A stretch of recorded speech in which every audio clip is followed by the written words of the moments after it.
Welcome to the Tibet Center here at 502 North Ridgewood Road in South Orange, New Jersey.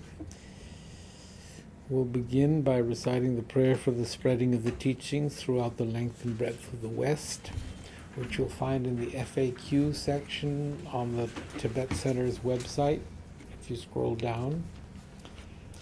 By the force of the blessings of the non-fallacious three precious gems, and of the truth of our pure selfless wishes, may the precious Buddha's teachings flourish and spread to the expanse of all areas throughout the length and breadth of the West. For all the people living there, together with their near ones, who have engaged in the teachings and have faith and respect for them, may all conditions adverse to their practice of the pure Dharma be dispelled, and an excellent collection of favorable conditions increase like the waxing moon. And especially for those who work on methods to accomplish the flourishing and spreading of the victorious one's teachings, which are the source of benefit and happiness, may they never be oppressed by masses of interference and adverse conditions, and may this spontaneously happen just as we have hoped and wished. Now the Heart Sutra. Thus have I heard once, the Blessed One was dwelling in the royal domain of the Vulture Peak Mountain, together with a great gathering of great monks and bodhisattvas. At that time the Blessed One entered the Samadhi, which examines the Dharmas, called profound illumination. And at the same time noble Avalokiteshvara, the Bodhisattva Mahasattva, looking at the profound practice of transcendent knowledge, saw the five skandhas in their natural emptiness. Then, through the inspiration of the Buddha, Venerable Shariputra said to Avalokiteshvara, "How should those noble ones learn who wish to follow the profound practice of transcendent knowledge?" And Avalokiteshvara answered, "Venerable Shariputra, whoever wishes to follow the profound practice of transcendent knowledge should look at it like this, seeing the five skandhas in their natural emptiness. Form is empty, emptiness itself is form, emptiness is not separate from form, form is not separate from emptiness. In the same way, feeling, discriminating awareness, compositional factors in consciousness are empty. Thus all the dharmas are empty and have no characteristics. They are unborn and unceasing. They are not impure or pure. They neither decrease nor increase.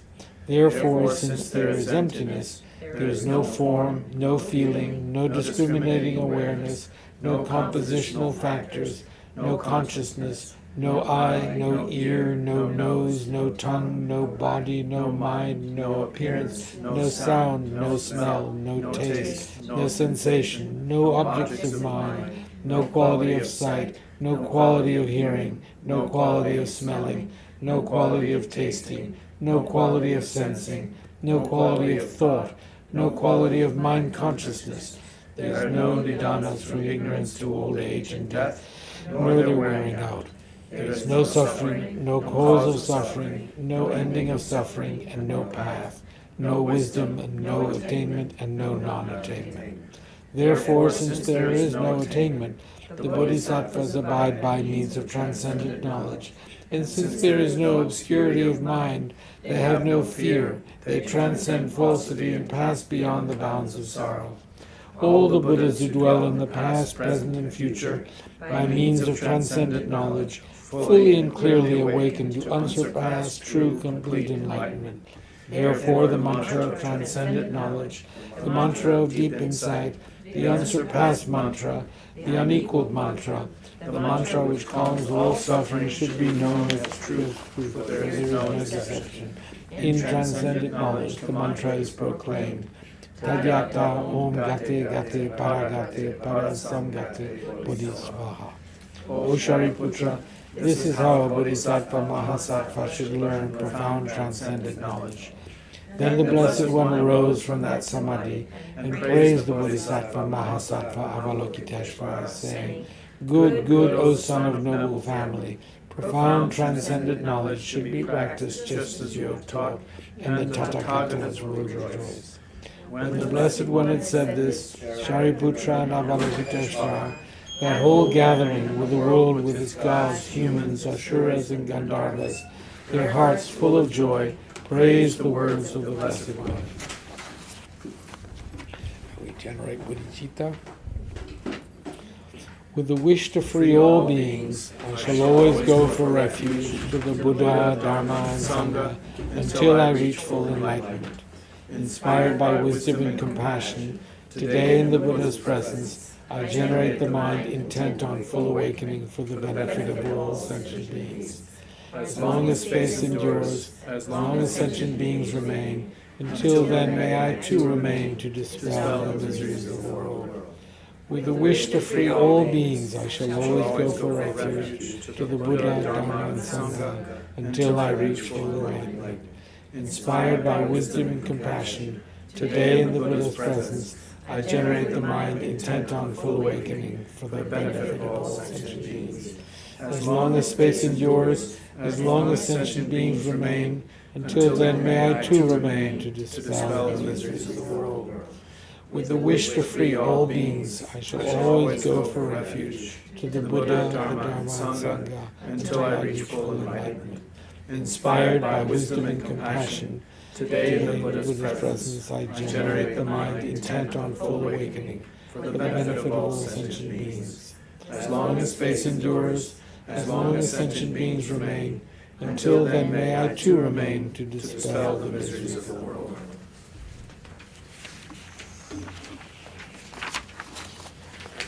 So, let us now recite one rosary of Om Mani Padme Hum,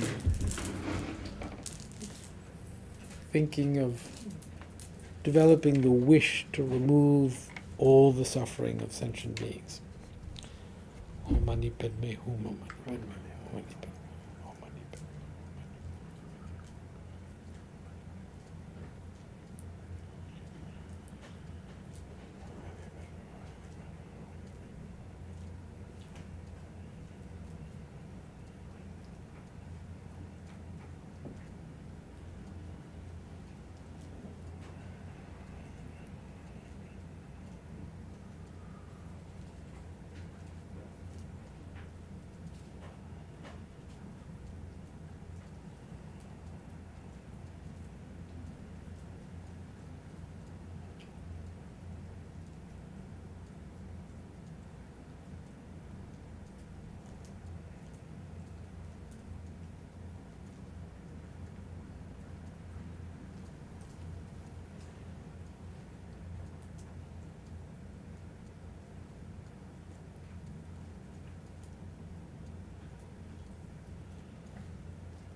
Om Mani Padme Hum.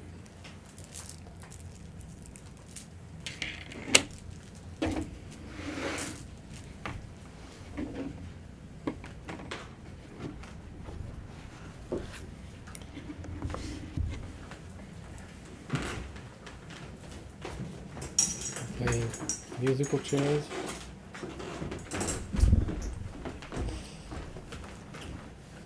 Now we take one chair out. When the music is out.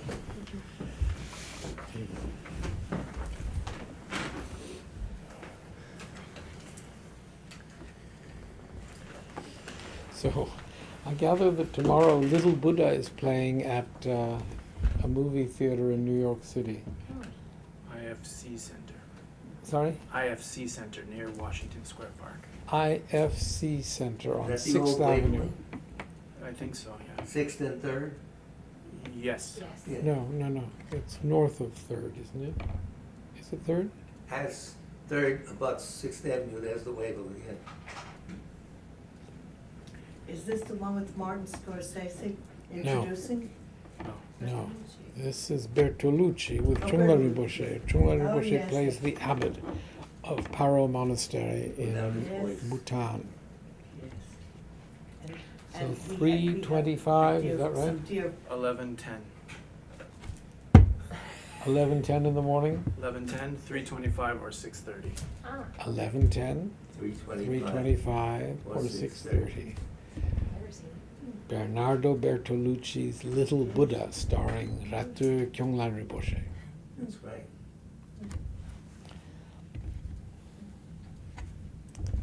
Plus his hands do the drawing at the beginning, and we had to go crazy to get an italic pen.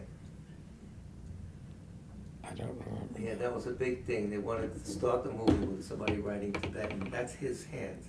We had to find pens and everything. They did it. Your brother had an office in the West 20s, one of those buildings that they put a car on. There was a studio there that did all that kind of stuff. So again, 6th Avenue and 3rd, 4th, 5th Street, around there. That's third. Third. Right by the subway. IFC Center. You could roll out of the Just go subway. to IFC, yeah. The old Waverly. 325 and 6. Little group. Okay.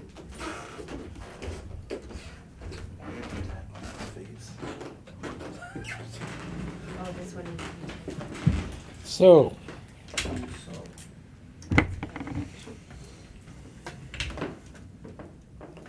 good. Now we're back to where we started. No, that's Too much? Me just hit Where the were you side. on the night? Back to where we started. okay.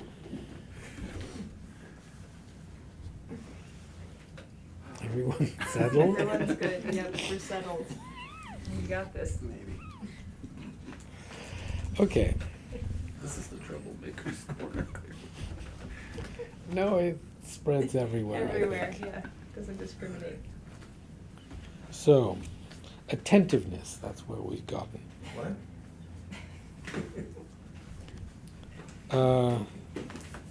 Wait. No, that's wrong.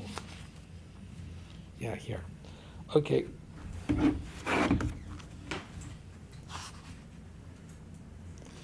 We ended last week with the meditation where we take an object as an object, someone of virtue, and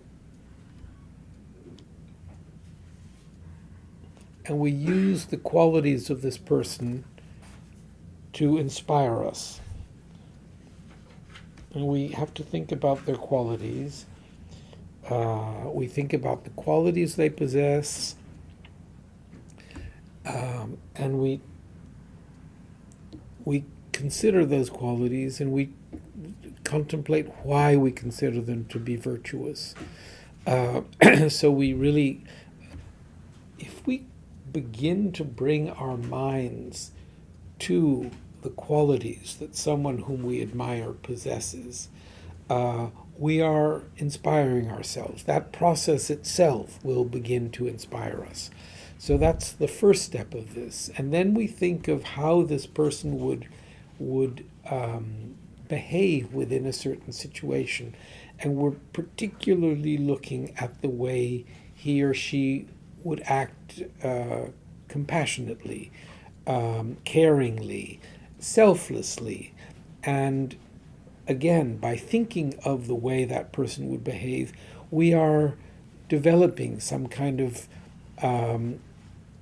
propensity to behave that way in such situations.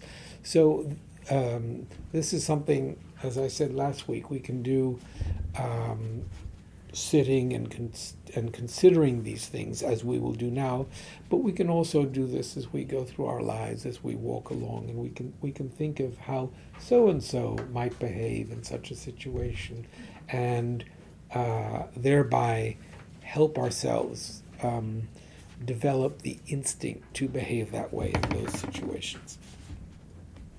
So here, yes.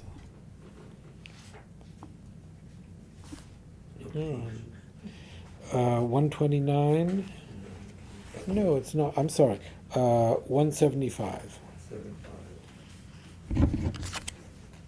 Since we have our New York class and we have our out here class, they get different. One gets Faubourg, and one gets Eva's Canal Street Plastic Center. So, We're getting the better end of the bargain. depends what. It's true. So another exercise which can be very helpful in cultivating beneficial states of mind is a discursive practice taking as its object the good example of a person we greatly admire. This is similar in some ways to using role models as means of inspiring ourselves. For those coming from a secular background, this can be someone, past or present, whom we especially admire for his or her compassion, selflessness, perhaps a doctor, a nurse, a teacher, or a scientist. For those with religious faith, it may be the founder of our religious tradition or some saint from its history. By reflecting on the admired person's life, contemplating how he or she lives or lived for others, how his or her behavior is or was characterized by compassion, we familiarize ourselves with their example. Okay. One of the aims of this type of analytic meditation, mental training, is to gain a direct appreciation of a given quality.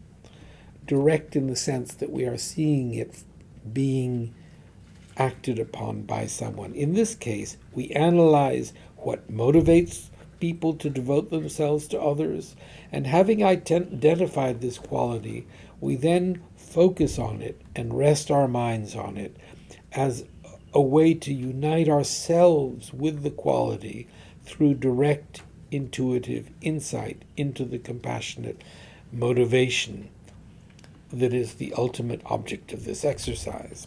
In other words, the idea is to train ourselves to act in our daily lives as the person we admire would act, so that when, for example, we become aware of others' sufferings, we feel disposed to respond as this person would. We are thus seeking first to change our attitude towards others, and then to change our behavior. So these two things are different. We are working towards changing our attitude, and that's something which is an inner thing. And then based on that, we actually behave differently towards others. This, after all, is the whole point of our practice, to inform and affect our actions. If it does not, then there's not much point in it. So let's do this.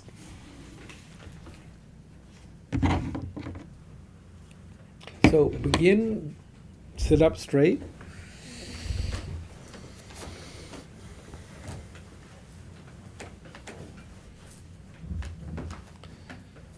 You too, buddy. You try to keep your spine as straight as you can. You tuck your chin in a little bit. Your arms are neither sticking out nor tucked next to you. You look down the slant of your nose. Those with bigger noses have a little advantage. And you don't keep your eyes closed. You don't keep them wide open. You're not looking. You are focused inside. They say that you put your right hand on your left with your thumbs touching. And so to begin with, simply watch your breath for about a minute or two. We will simply watch. You can either watch at the point where the air comes into your nose, or you can watch your abdomen go in and out. You're not breathing deeply. You are simply watching the breath. You are bringing the mind and the breath together. Okay.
Okay. Bringing the mind and the breath together is something that we can do anytime, and it will immediately bring a certain calm to us. We are simply watching the breath go in and out. So that watching is the mind. And when the mind and the breath are in harmony, that in itself is calm. So now think of someone whom you admire, someone, it can be someone living, someone not living, a historic figure, someone who possesses real qualities that you admire, and particularly compassion and patience. And think of those qualities, recognize them, and by recognizing them, you develop a certain admiration. And then contemplate how that person would behave in difficult situations, when faced with suffering, injustice, whatever. And thereby develop within yourself some admiration and a determination to actually behave in a similar way. So this is, think of the person in different situations, in difficult situations, and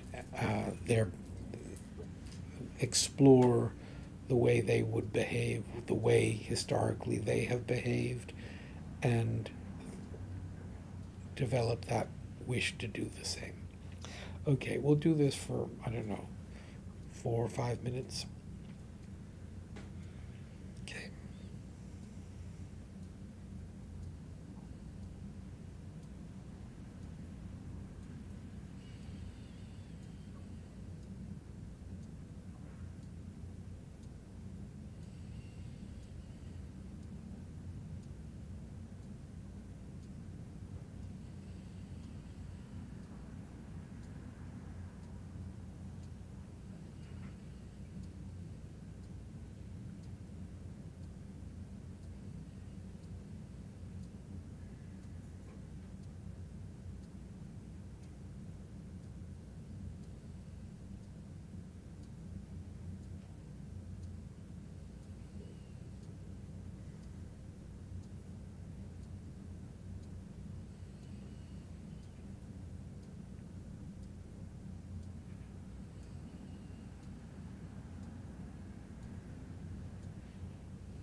So I just reread.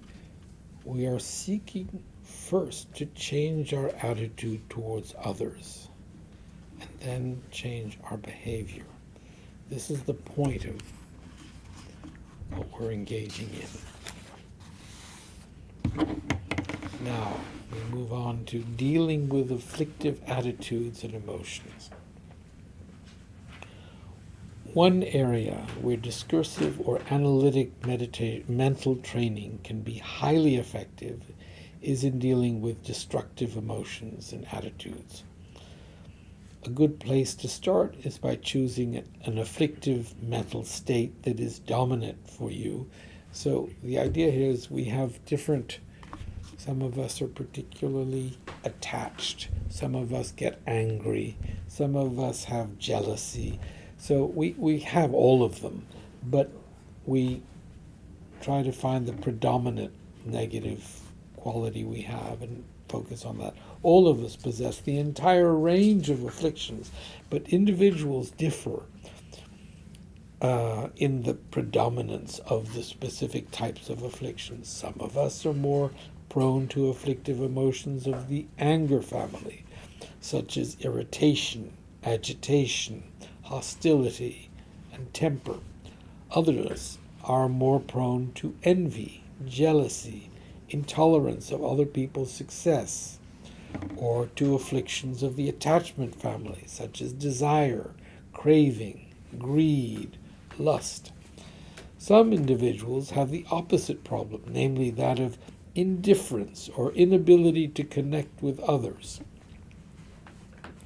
Having chosen which afflictive emotion or attitude you will address first, you begin, as described earlier, relaxing the mind with a breathing exercise, and then you are ready to start the actual practice. First, reflect on the destructive elements of the mental state you have selected. For anger, for example, reflect on the way it immediately disrupts your mental composure, the way it creates a negative mood and spoils the atmosphere around you. Consider, too, that in the heat of anger, you have a tendency to say harsh things, even to those whom you care for deeply, and that in general, it negatively affects your interactions with others. This contemplation of the destructive nature of these mental states needs to be sufficiently deep that over time your basic stance towards such states becomes one of caution and vigilance. So this is really important. We're doing this tonight here, but you have to really work at it. And this contemplation has to get to a point where we are really working at recognizing and countering these different negative or afflictive attitudes, because it is this recognition of them, recognition of their negative qualities, that develops what I keep referring to as the muscle that helps us refrain from getting angry when provoked, or indulging in desire or jealousy or whatever the affliction is. So, a famous Tibetan meditator once said, "I have only one task at hand, to stand guard at the entrance of my mind. When the afflictions are at the ready, I remain at the ready. When they stand easy, I stand easy."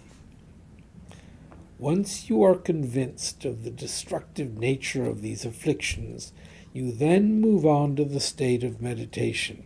This involves developing a greater awareness of the mental states themselves, particularly of their onset. So you come to recognize how these mental states begin by becoming familiar with the way you feel when these emotions arise, how they feel physically in your body, how they feel subjectively or psychologically. you can learn to recognize them before they start to wreak their havoc. The more accurately you're able to identify the specific characteristics associated with the arising of specific emotions, the greater your chance to bring mindful awareness into the process and thus intervene early in the chain of causation. Does anyone have a question or a comment or anything as we... Eager to learn. Hmm? I said I'm eager to learn this well. Yeah, this... You said yes, but you didn't say anything. No, I think the actual words is relatively straightforward. It's more the doing. The thing is to catch it early. How do you catch it early? You have to build up that ability to catch it early. That comes from, if I remember the lecture, contemplating the faults of it. You don't want to go there. You don't want to go there. You do that peacefully, contemplate the faults. Somehow it signals deeper down that you suddenly start picking up. There I go again. And I think that's the way to go, or one of the ways to go. Mm-hmm. So this It's serious. This is a big deal.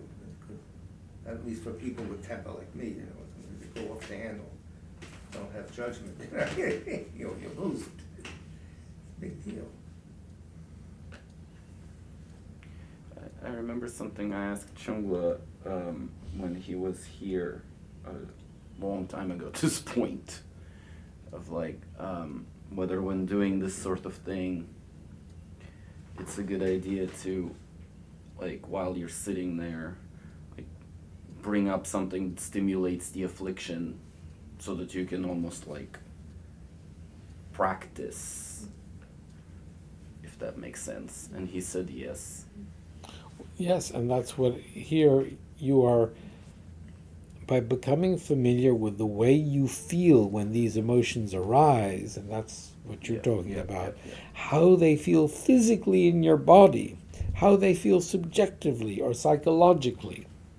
You can learn to recognize them before they start to wreak havoc. So that, yeah. And the idea is to do that while you're sitting there. You're kind of like deliberately. Don't get angry.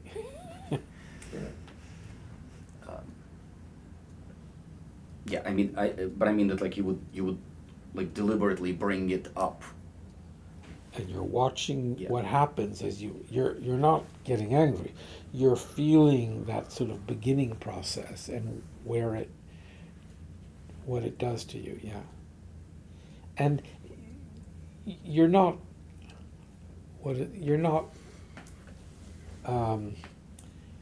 indulging in anger. You are conjuring up the elements. You are remembering what happens, and you are identifying the process as it begins to. So you can think of what triggered anger. I don't think that you're trying to get angry. You're remembering that process. Remembering where you screwed up in the past. I did this, don't do it again. Don't, you know. The thing that you're conjuring is the what you think is the source of what has made you upset in the past. Is that the thing? No. It's not the source of what you. That's so and so who provoked you. That's. Okay. You're trying to sort of relive and feel how you reacted to I what see. provoked you. I see. So there's two different things you can do. You can try to remember instances where the affliction arose, whether that's anger or whatever, in the past. Or you can try to almost like get into the frame of mind of that affliction beginning to arise right now. And you are not remembering it in the past. That is, it's happening now. But you're sort of remaining detached enough from it that you're not just like sitting there getting angry at something or whatever it is, right? So I mean, I think you're talking about the second one. I'm talking about both. Okay. Second one's high practice. You're gonna bring up that you better be good. I mean, you engage in, think about them both. You're attaching attacking this from different, and you can also think about, you watch someone who really has a bad temper, and you watch them get angry, and you can identify that point where they begin to lose it, and then you try to think of the times when you've And we're really doing this with, like, well, like you said, whatever is the primary affliction, which may or may not be anger. I mean, anger is like a particularly destructive example, but that may or may not be the affliction that applies to any particular person. and eventually we do it with all afflictions. Here we're beginning with this, but we, anger is the one that really, a lot of people have that as their predominant. But if you're lucky enough to have indifference or the inability to How connect, lucky. Nicola, would you say that frustration can lead to anger? Is that a part of anger? The dissatisfaction and frustration? so the dissatisfaction and frustration can be the first steps leading to, but anger we're talking about, something, that moment where we lose control. Oh, I see. That's actually, just to follow up on her question, it's a good question. So, like, I mean, anger ultimately is a causal process, right? I mean, there's some causes it, and then there's some cognitive process that ultimately culminates in, somebody flying off the handle, right? So, I mean, in this causal process, right, I mean, the thing that caused the person to get angry in the first place may be valid, right? I mean, like, if they're getting angry at some, something that is They've been a bad cheated, thing. they've been attacked, Yeah. they've been whatever. Sure, yeah. I mean, if somebody's like punching you, right? I mean, like, so what we are doing is we are trying to interrupt the causal chain that leads to you, like, flying off the handle, right? As Tony put it. So, this causal chain, it is long. So is there like a particular place that you should be focusing? No, watch the whole process. The more we recognize the process, we identify all the steps that lead to the explosion, all of a greater familiarity with those steps will enable us to catch ourselves before we do explode.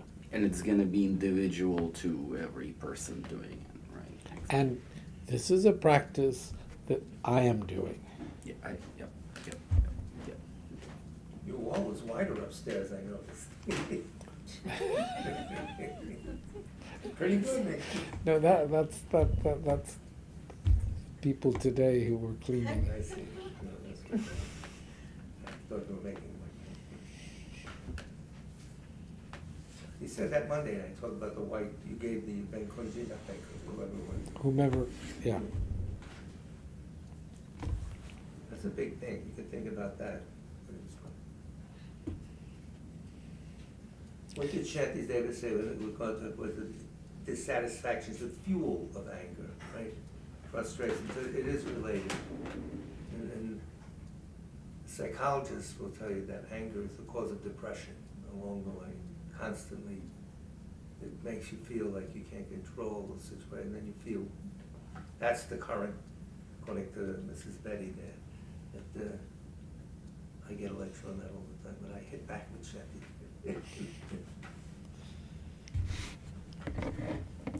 So, the third stage of this mental cultivation practice for dealing with afflictive mental states is to apply the relevant antidotes to them. For example, forbearance to counter anger, loving kindness to counter hatred, contemplation of an object's imperfections to counter greed or craving for that object. This can be enormously effective in causing afflictive mental states to subside. So, once we've caught ourselves, once we have identified the process, then we actually apply the countermeasures. In all three stages of this practice, it is important, as suggested earlier, to combine discursive analytic processes with resting your mind in a single-pointed absorption on the concluding point. This combination allows the effects of your practice to seep deeply into your mind so that it begins to have a real impact on your everyday life. So, I mean, this is like these 2 pages can be a life's work. I mean, this is enormous. The meditator who sat and simply watched his mind, that's what we're talking about. Now, the meditator who watches his mind is simply watching this process of the mind. We, as we go out into the world, are going to be provoked. We are going to find ourselves pulled towards an object of attraction. We're going to find ourselves envious. All of these, as we lead our lives, we're going to have these. And so learning to not just identify the fact that we are experiencing these things, but beginning to apply the antidotes is the way by which we can actually diminish their force. So, for example, forbearance to counter anger, loving kindness to counter hatred, contemplation of an object's imperfections to counter greed or craving for that object. So, if you have the book, mark these 3 things because I think that they're worth thinking about. Patience or forbearance when we're trying to counter anger, but also loving kindness to counter hatred. Intense dislike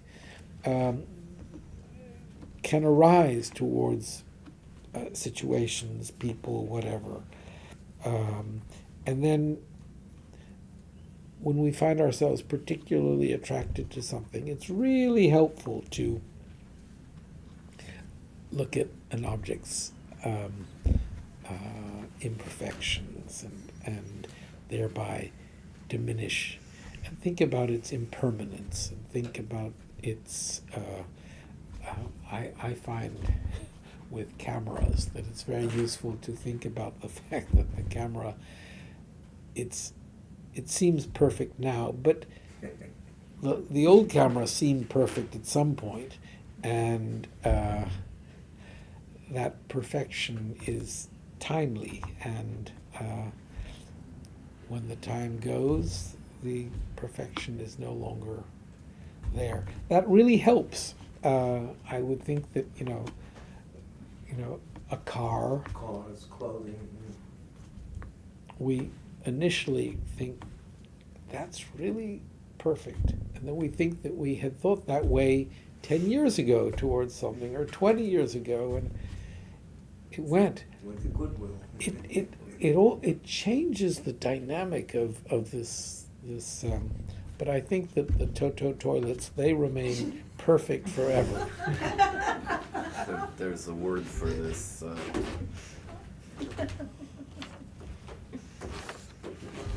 What do you think about the concept of venting? Not sure if it's Western. Vent? I find it very unhelpful and makes things worse. Venting, in other words, letting it out.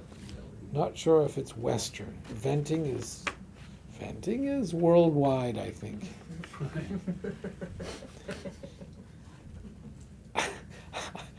I find it very unhelpful, I agree, and makes things worse, yes? But it seems pretty normalized. I feel as if venting is just invoking the same anger again and again. Yes. Yes. But so the meditation we're doing now is not venting. Oh, no. venting is indulging, is really, but if we, again, with venting, we should catch ourselves. If we see ourselves beginning to vent, we should recognize how all the negative effects of venting, and so venting can be in respect to a frustrating situation, someone who bothers us, whatever. There are all sorts of reasons why one might vent in the Boss can West vent, or in the workers East. can't. Sorry? The boss can vent, but the underlings cannot. No, yeah, there's a venting also that's not anger, it's just going on and on about your triumphs or your, but you wanna let everybody know about it, and also sometimes your frustrations, but not basically anger all the time, but the let it out syndrome, that's what I was thinking. Let it out is not a therapy, I think. It was in vogue for a while, that's when I was younger. Yes, let it out, don't hold it in, let it out. Yeah, no, well, we don't believe in bottling up things. Yeah. That's not what we're doing here. Yeah. What we're doing here is identifying the afflictive emotion and seeing how it disrupts us, seeing how it causes our whole situation to deteriorate, and then noticing how it takes us over so that we can catch ourselves before it arises. None of that is venting. So don't vent. You were going to say something? I was just thinking, I think it's so interesting with like the concept of venting. I think it often endears people to one another in a certain way, where it's like if someone feels comfortable with someone else, they'll allow themselves to like say what's going on in their mind in some way. And it makes sense that it's not actually, in the long run, a helpful thing, and yet it feels like almost like a healthy thing at the time, but I guess it's probably not. Commiserating. Yeah, like it kind of allows one to be able to put it all out on the table and understand out loud what's going on, but it probably does maybe just kind of spread a bad feeling in a way, or maybe it causes someone else to pacify a bad feeling, to say, well, it's okay that you feel that way because you're only human, or whatever. But I guess it's probably not a good thing. But that's also confiding. Or what's the difference, I guess? No, and that's it. Is confiding It's not okay? the same as overindulging the afflictive emotions. It's kind of having a relationship with someone else and Yeah. wanting to share That is the distinction, I your guess. personality. Confiding and venting.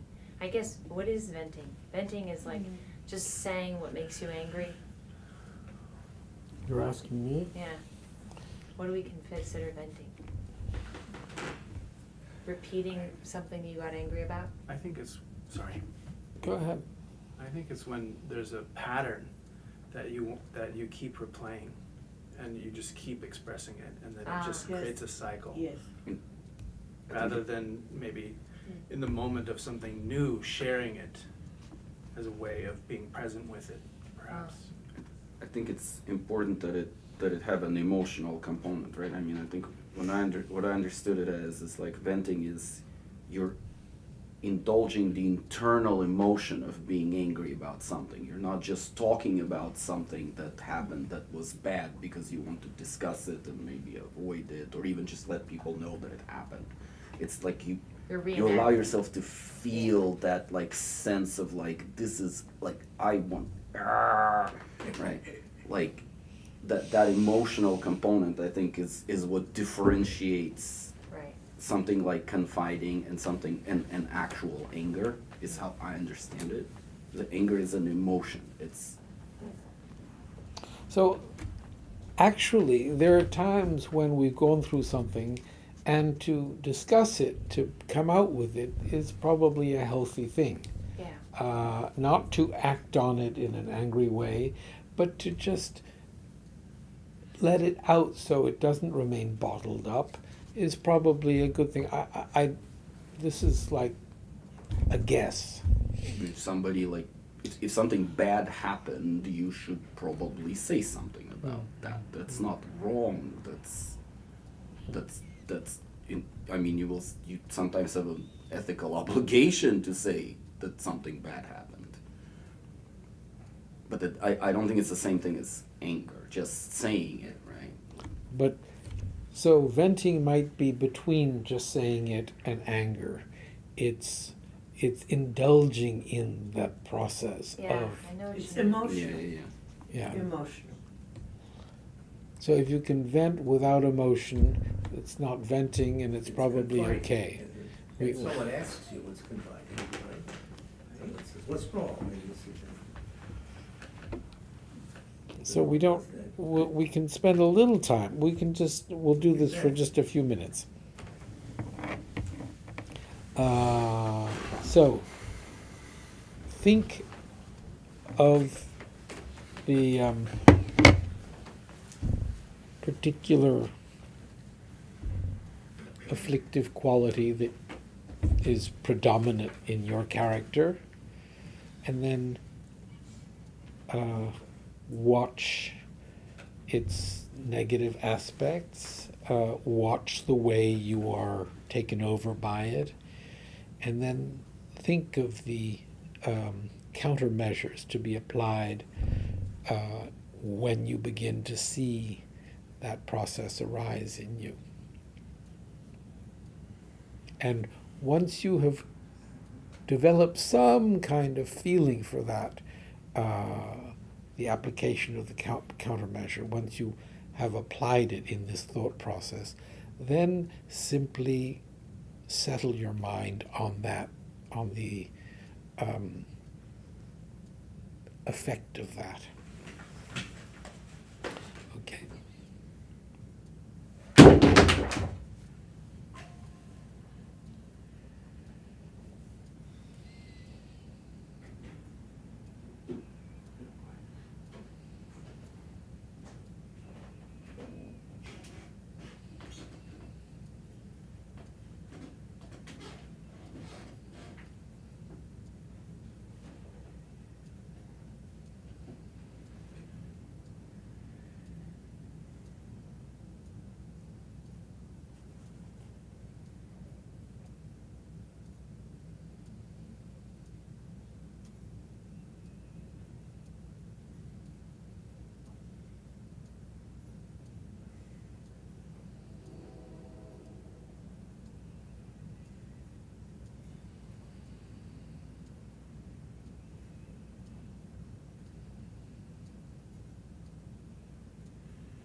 So again, this is something we can do on the train, on the subway, anywhere we are. I have somebody, a family friend named Hannes from Vienna, Austria. Hannes. Hannes. Hannes. We shall read the Sutra of the Recollection of the Noble Three Jewels. I prostrate to the Omniscient One. Thus the Buddha, Bhagavat, Tathagata, Arhat, Samyak Sambuddha, the learned and virtuous one, the Sugata, the knower of the world, the charioteer and tamer of beings, the unsurpassable one, the teacher of devas and humans is the Buddha Bhagavat. The Tathagata is in accord with all merit. He does not waste the roots of virtue. He is completely ornamented with all patience. He is the basis of the treasures of merit. He is adorned with the minor marks. He blossoms with the flowers of the major marks. His activity is timely and appropriate. Seeing him, he is without disharmony. He brings true joy to those who long with faith.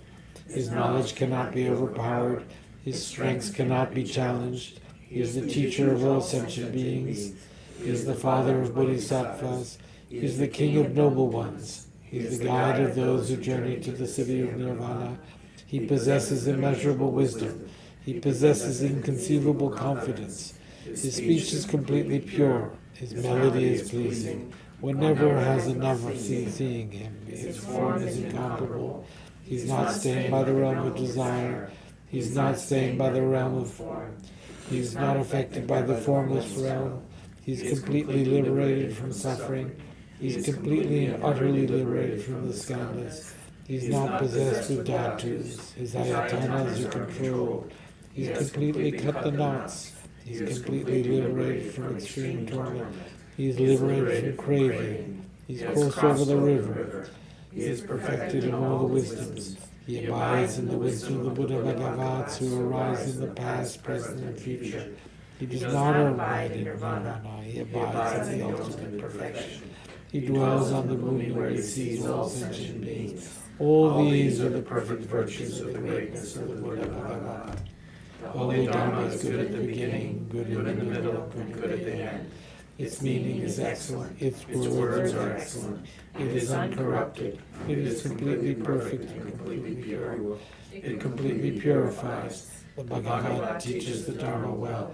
It brings complete vision. It is free from sickness. It is always timely. It directs one further. Seeing it fulfills one's purpose. It brings discriminating insight for the wise. The Dharma which is taught by the Bhagavad is revealed properly in the Vinaya. It is renunciation. It causes one to arrive at perfect enlightenment. It is without contradiction. It is pithy. It is trustworthy and puts an end to the torture. As for the Sangha of the great Yana, they enter completely, they enter insightfully, they enter straightforwardly, they enter harmoniously. They are worthy of veneration. They are worthy of receiving prostration. They are a field of glorious merit. They are completely capable of receiving all gifts. They are an object of generosity. They are a great object of complete generosity. The protector Who possesses great kindness, the omniscient teacher, the basis of the oceans of merit and virtue. I prostrate to the Tathagata, pure the cause of freedom from passion, Virtuous liberating from the lower realms. This alone is the supreme ultimate truth. I prostrate to the Dharma which is peace. Having been liberated, they show the path to liberation. They are fully dedicated to the disciplines. They are a holy field of merit and possess virtue. I prostrate to the Sangha. I prostrate to the Buddha, the leader. I prostrate to the Dharma, the protector. I prostrate to the Sangha, the community. I prostrate respectfully and always to these three. The Buddha's virtues are inconceivable. The Dharma's virtues are inconceivable. The Sangha's virtues are inconceivable. Having faith in these inconceivables, therefore, the provisions are inconceivable. May they be born in a completely pure realm. The 8 verses of training the mind. with the determination to accomplish the highest welfare of all sentient beings who surpass even a wish-granting jewel, I will learn to hold them supremely dear. Whenever I associate with others, I will learn to think of myself as the lowest amongst all, and respectfully hold others to be supreme from the very depths of my heart. in all actions I will learn to search into my mind, and as soon as a disturbing emotion arises, endangering myself and others, I will firmly face and avert it. I will learn to cherish ill-natured beings and those oppressed by strong misdeeds and sufferings, as if I had found a precious treasure difficult to find. When others out of jealousy treat me badly with abuse, slander, and so on, I will learn to take all loss and offer the victory to them.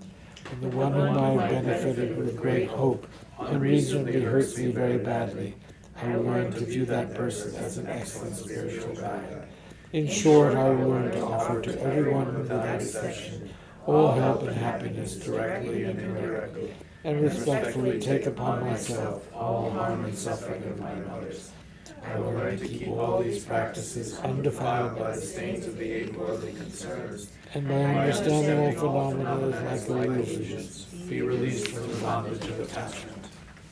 Have a prayer for the swift return. Exalted wisdom of all victors gathered in a drop, sole refuge manifest in the form of the one wearing saffron robes, Guru Lobsang Tuwang Dojichan, please bear witness here today that our prayers may be fulfilled.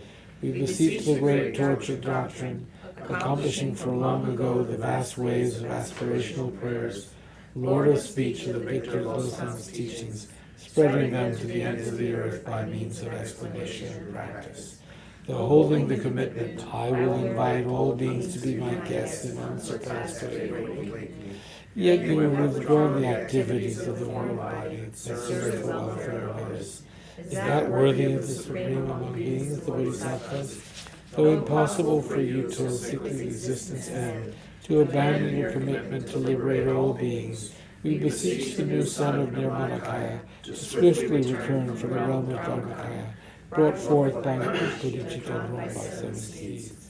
Having reached the convents of fellowship with his divine goodness, please come swiftly as an unrivaled supreme emanation, full holder of the sage's teachings, and wish-fulfilling jewel.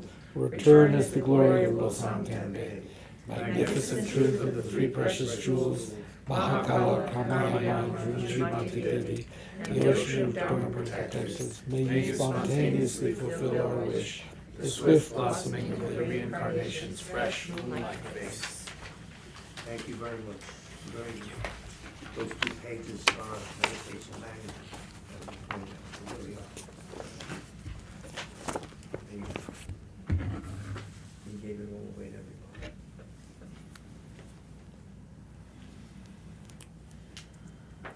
So on Saturday, we will have the White Tara Puja here in New Jersey, 502 North Ridgewood Road, South Orange, New Jersey, 1 o'clock.